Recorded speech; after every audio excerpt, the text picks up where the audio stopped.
Okay, in the last class, we have discussed about fundamental data structures.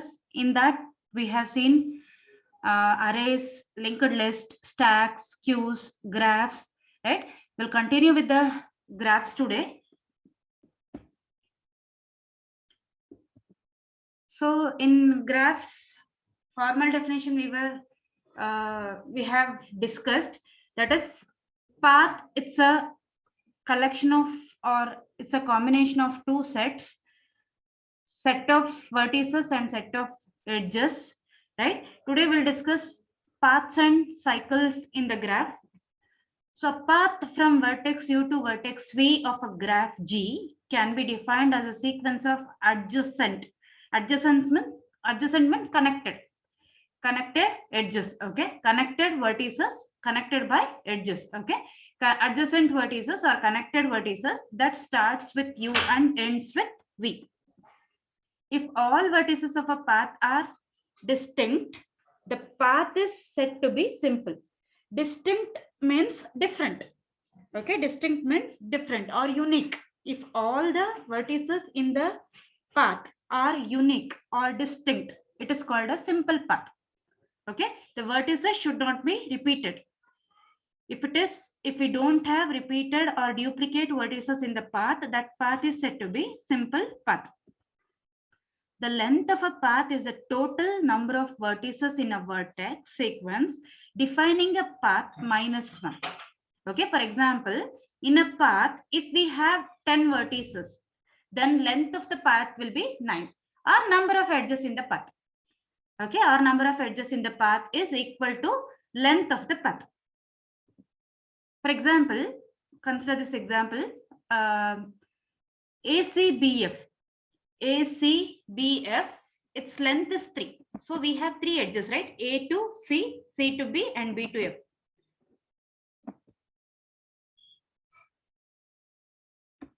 Okay, length of this path, A to C, C to B, and B to F. That is, we have 3 edges, right? 1, 2, 3. So we have 3 edges. So length is 3, and it's a simple path. So you can notice no vertex in this is repeated. Okay, so it's a simple path. But if we consider ACECBF,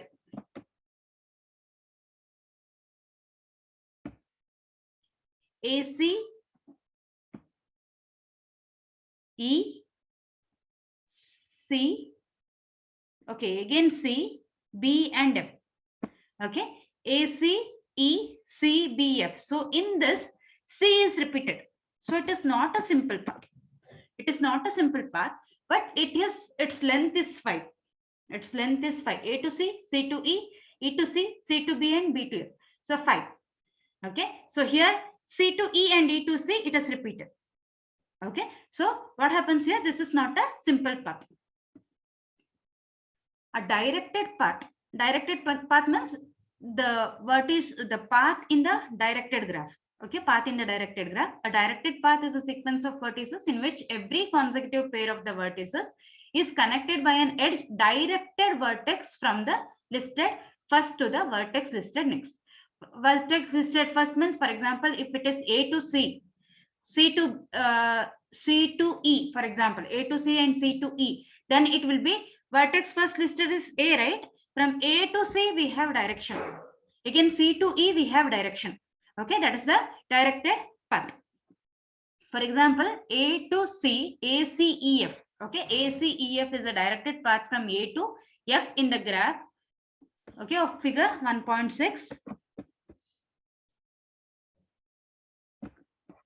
So A to C, C to E, and E to F. Okay, whose length is 3.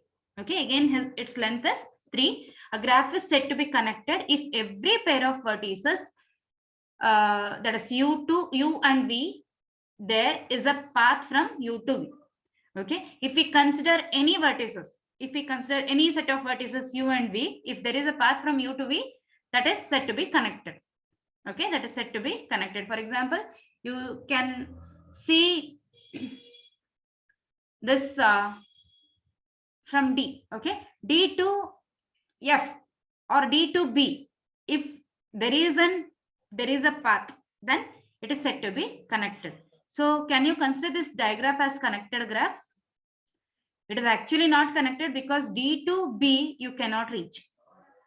Again, B to D you cannot reach. From any vertex you cannot reach B and D because it doesn't have incoming edges. Okay, B and D, it doesn't have incoming edge. The vertex arrow towards B and D is not there. So it is not connected. We cannot consider it as connected graph. Okay, a graph is said to be connected if every pair of vertices U and V, there is a path from U to V, then only we can say it as connected. Okay, the graph in this figure 1.6, this directed graph, it is not connected graph. Okay, informally, if we make a model of a connected graph by connecting some balls representing the graph vertices with strings representing the edges, it will be a single piece. Okay, single component. It's a single piece of graph. So we are considering balls as the vertices, and we are considering strings connecting balls.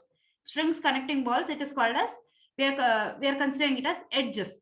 Okay, so when we consider it entirely, it will be a single piece. Okay, if a graph is not connected, such a model will consist of several connected pieces that are called connected components of the graph. Okay, for example, okay, before that we'll discuss formally connected component. Formally, a connected component is a maximal connected subgraph of a given graph. What does maximal means? Maximal means we cannot expand it by including extra vertex. Okay, by including extra vertex or by including extra edge, we cannot extend it. It is not possible. Okay, a connected component is a maximal connected subgraph of a given graph. Okay, this is two connected component. You can consider this graph. We have two connected components in this graph, but it is not a connected graph. Graph is not connected, but we have two connected components. Okay, so is not connected graph because there is no path, for example, from A to F. We don't have path from A to F or A to G or A to H or A to I. From F to A, F to B, F to C, for example, you can consider any vertex, any pair of vertices. If there is no path from one vertex to another vertex, then it is not connected graph. Okay, the graph in figure 1.9 has two connected components with vertices A, B, C, D, E and F, G, H, I respectively. A cycle is a path of a positive length that starts and ends at the same vertex and does not traverse the same edge more than once. So here path you are considering for the cycle must be simple because it should not have the vertex occurrence of vertex more than once. Okay, cycle is a path of a positive length. It's a positive length. You cannot have the negative values here. Positive length that starts and ends at the same vertex. For example, G, F, G, I and HF, it's a cycle. Okay, for example, HIGF is a cycle in the graph. Okay, you can see that it begins and ends at the same vertex. HIGF, then H again. Okay, starts and ends at the same vertex. A graph with no cycle is said to be acyclic. Acyclic graph means it does not contain any cycle. Next one, trees. Consider the example. A tree is a connected acyclic graph. It's a connected acyclic graph. So in the figure 1.10a, it's a tree. Okay, 1.10a, it's a tree. Forest we'll discuss next. Okay, a graph that has no cycle but is not necessarily connected is called a forest. Graph that contains, remember that tree does not contain any cycle. It's an acyclic graph. Connected, it should be connected. Condition for tree is it should be connected and it should be acyclic graph. Okay, and the graph that has no cycle but it is not connected, that is we have different connected components which doesn't contain cycle, that is called as forest. Okay, that is in figure 1.10b. Okay, trees have several important properties other graphs do not have. In particular, the number of, this is one property, the number of edges in a tree is always one less than the number of its vertices. Okay, for example, you can consider this. We have in figure A, we have 6 vertices, right?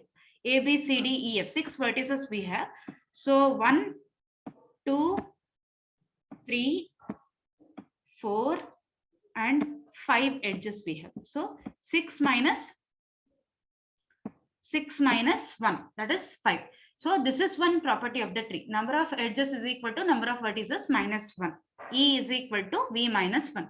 Okay. Another important property of the tree is that is rooted trees concept. It's a fact that for every 2 vertices in a tree, there always exists exactly one simple path from one of these vertices to another. Okay, so here we can consider that if you consider any pair of vertices, there must be path in between these two. Okay, we can reach from one vertex to another vertex in the tree. So that is another property of the tree. This property makes it possible to select an arbitrary vertex in a free tree and consider it as the root of the so-called rooted tree. So you can consider this figure on the slide. So on the left side, that is figure A, is a free tree. It doesn't contain root or it doesn't have any such structure, tree-like structure, right? But on the figure 1.11b, we have a root. That is, we can consider anyone as the root of the tree in alphabetical order. They have considered here, so that is A as the root of the tree, and it is transformed into rooted tree. So A is root of the tree, then it has 3 child nodes, B, D, and E. Then B has 2 child nodes, C and G. B has siblings D and D, right? So these are the, that is, it has a root. So it's called as rooted tree. A rooted tree is usually depicted by placing its root on the top. That is, usually we call it as level 0. Again, it depends on the author. Okay, it depends on the author.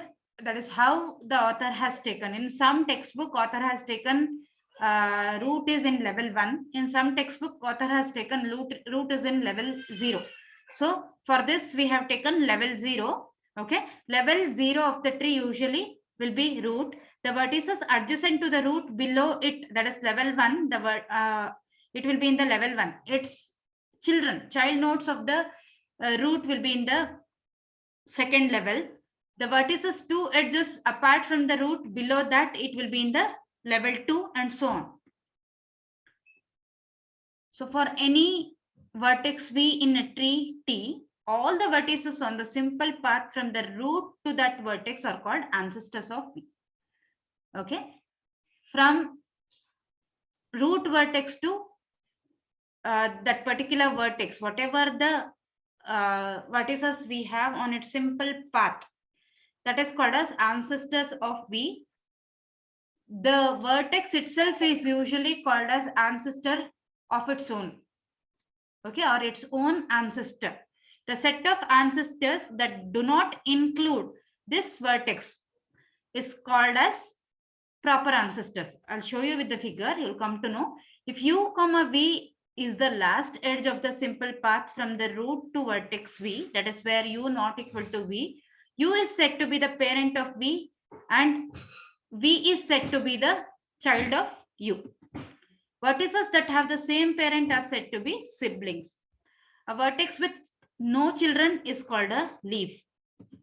A vertex with at least one child is called parental node. All the vertices for which a vertex V is an ancestor are said to be descendants of V. The proper descendants exclude the vertex V itself. All the descendants of a vertex V with all the edges connecting them from the subtree of T rooted at that vertex. Okay, we'll discuss this with an example. Consider this. So here,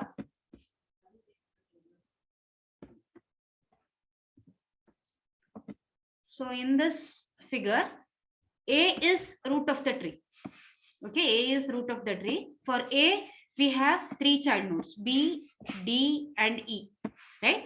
And if we consider B, D and E are its siblings. D and E are siblings of B. Again, B and E are siblings of D. B and D are siblings of E. So B, D, E are siblings. Okay. Similarly, C and G are siblings. Siblings means the nodes with same parent. Okay, nodes with same parents are called as siblings. Okay. Similarly, if I consider, okay, H and I, for H and I, C is the parent. So here we have, if I consider H, I, G, and F. Okay, these nodes are leaf nodes. The nodes with no child, it is called as leaf nodes, and the nodes which are having at least one child node, it is called as parental node. So these are the child nodes, that is H, I, okay, D, G, F, H, and I are the child nodes.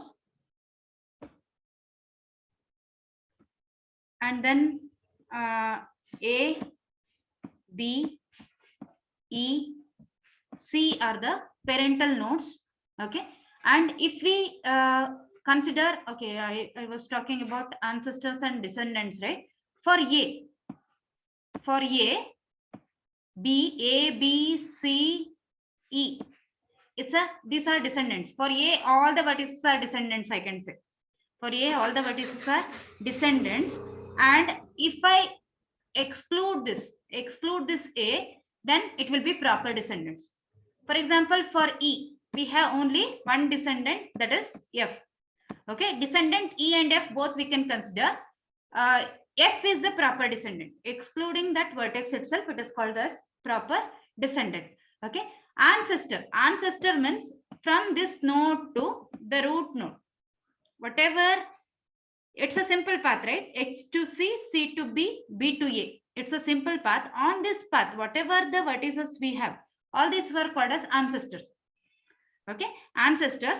And excluding H, if I exclude this H, C, B, and A, these three are the proper ancestor of H. I hope you understood the concept. So for the tree given, the root of the tree is A, vertices D, G, F, H, and I are leaf nodes, and vertices A, B, E, and C are parental node. The parent of B is A. The children of B are C and G. The siblings of B are D and E. The vertices of the subtree rooted at B are B, C, G, H, I. So here ancestors and descendants I have not given example. So I told you that. So ancestor means from that ancestor of any node, it will be from that node to the root node, whatever in the simple path, the vertices, whatever we have, that is called as ancestor. Descendants means from that particular node to the leaf nodes. In that path, whatever the vertices we have, these are descendants. So the depth of a vertex V is the length of the simple path from the root to V. The height of a tree is length of the longest simple path from root to leaf. For example, the depth of vertex C, if you consider depth of vertex C, it will be A to B, B to C. Its length is 2. Okay, so depth of C is 2. Okay, that is number of edges including that simple path. It's 2. And height of the tree is 3. A to B, B to C, C to H, or A to B, B to C, C to I. So that is height of the tree. If we count tree levels top down starting from 0 for the roots level, and depth of a vertex is simply its level in the tree. Okay, and tree's height is the maximum level of its vertices. So ordered trees, this is another property. Ordered trees, an ordered tree is a rooted tree in which all the children of each vertex are ordered. So we have some order for the child nodes. We have some order for the child nodes that will be called as ordered tree. It is convenient to assume that in a tree's diagram, all the children are ordered left to right. Usually we fill the nodes in a, for example, binary tree left to right. I'll tell you why that is required for certain applications. A binary tree can be defined as an ordered tree in which every vertex has no more than 2 children. Maximum, a node in a binary tree can have two child nodes, 0, 1, or 2, not more than that. and each child is designated as either a left child or a right child of its parent. We consider left child or right child. Again, it has order, right? So left child, right child. The subtree with its root at the left child of a vertex is called left subtree of that vertex. Similarly, if it is on the right, that will be called as right subtree of that vertex. For example, consider the example which is shown in B. A number assigned to each parental vertex is larger than the number on its left subtree and smaller than all the numbers on its right subtree. So if we consider any node, okay, for example, root node itself you consider, on the left of the root node, whatever we have, the nodes contain the elements which are lesser than the root node, and on the right side, whatever the nodes we have, it is greater than the root node, right? So it is called as binary search tree. This also you have learned in data structures subject, right? So this is standard implementation of the binary search tree. So it is showing how it is created using the linked list. Okay, how it is created using the linked list. So we have information. It's a collection of nodes. In each node, we have two pointer part. One is for the left subtree or left child, and another is for right child. And in between, we have information part. So this is how it will be stored in the memory. And then this is first child next sibling representation of the graph shown in 1.11b. Okay, whatever we have discussed in the previous slides, that same example, it is shown with first child next sibling representation. So first child, if you consider the root node A, A has three child nodes. A has three child nodes, B, D, and E, right? So first child next sibling. So for A,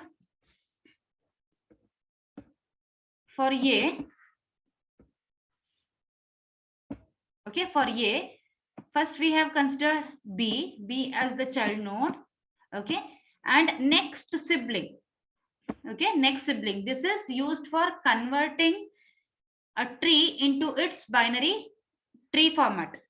Okay, first child next sibling, instead of putting A, that is D on right of A, we are considering it as sibling of B. So B, for that it will be right child. Okay, and again for B, C its left child, C will be its left child, and right child will be its sibling. Okay, for D, if we have child nodes, that will be on the left side and its sibling on the right side. So it was its sibling, right? So it is on the right side. Then for B, C is its child node. So I'll show you with the example.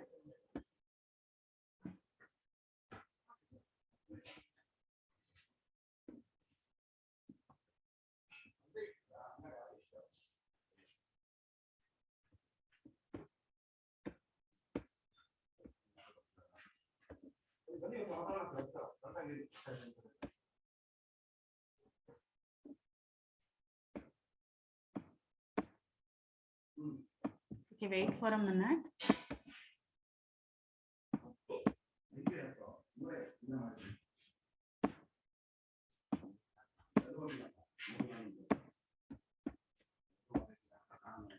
Okay, you can notice here, for A, we have B, D, and E as siblings, right? So here, if I consider B will be left child. Okay, B will be left child. For B, its sibling will be right child. A doesn't have any sibling, right? Because it's a root of the node. It's a root of the node, and in the root of the tree will be having a single node, right? So it doesn't have any sibling. So right child is not there for A. Okay. Similarly, for all other, if you consider D only, consider D. For D, we don't have left child because it doesn't have any child node, but it has a sibling. So that becomes its right child. Okay. Similarly, remaining for C, if I consider C, for C, left child is H. Okay, left child is H because C has a child node. C has a child node. C has sibling also, that is G. That will be on its right. Okay, so first sibling, first child, next sibling representation of the graph. So this will convert the graph into its binary representation. Okay, I hope you understood. You can see the binary representation on the right side. Just tilt this figure on the right, that is A, 45 degrees. It converts it into, it looks like a binary tree. Okay, that is the concept of first child, next sibling representation. Then we have sets and dictionaries. This is the next data structure. A set can be described as an unordered collection of distinct items called elements of the set. Sets will be unordered. It will be having unique elements. A specific set is defined either by an explicit listing of elements like S is equal to 2, 3, 5, and 7, or by specifying property that all the sets in the elements and only they must satisfy S is equal to n, where n is a prime number and n less than 10. So we can specify like this by providing some condition, or we can specify the values directly. 2, 3, 5, and 7. 2, 3, 5, and 7 are prime numbers, right? So it is within n less than 10. It is within 10. So n is a prime number and n is less than 10. You can give condition like this.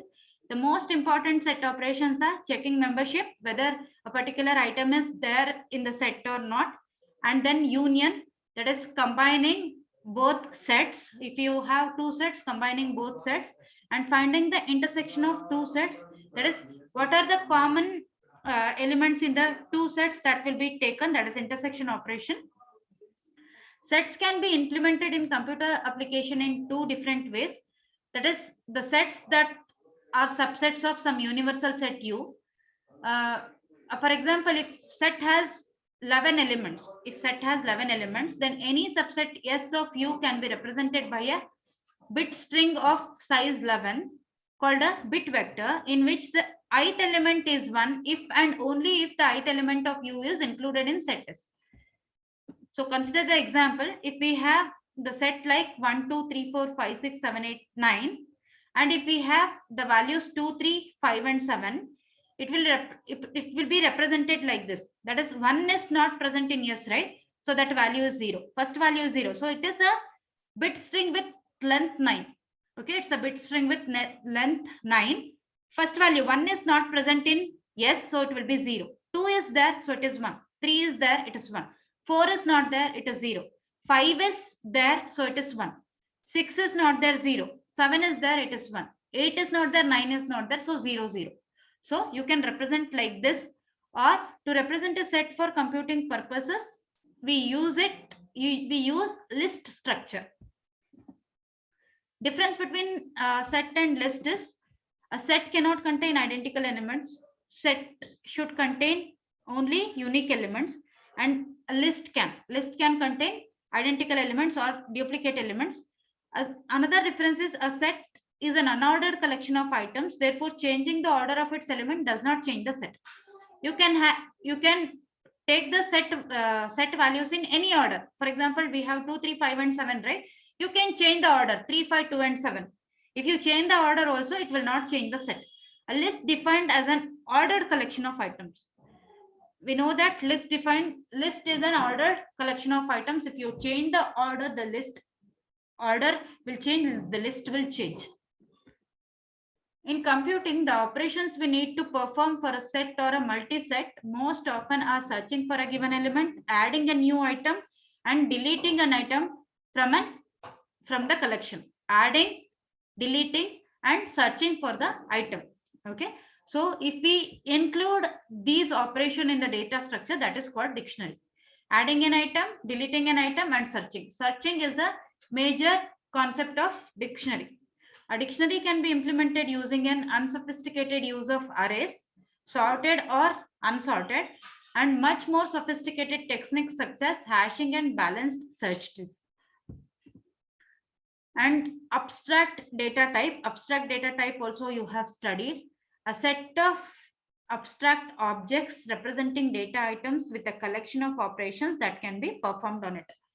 Abstract data type means it will specify what are the variables you are going to use, or what are the data items you are going to use in the structure, and what are all the operations that can be performed on those data items. Okay, what are all the operations, or what are all the functions that you can perform on those data items will be specified in the abstract data type. You cannot execute the abstract data type directly. That is the concept of abstract data type. So these are the concepts of fundamental data structures. If you have any doubts, you can ask me.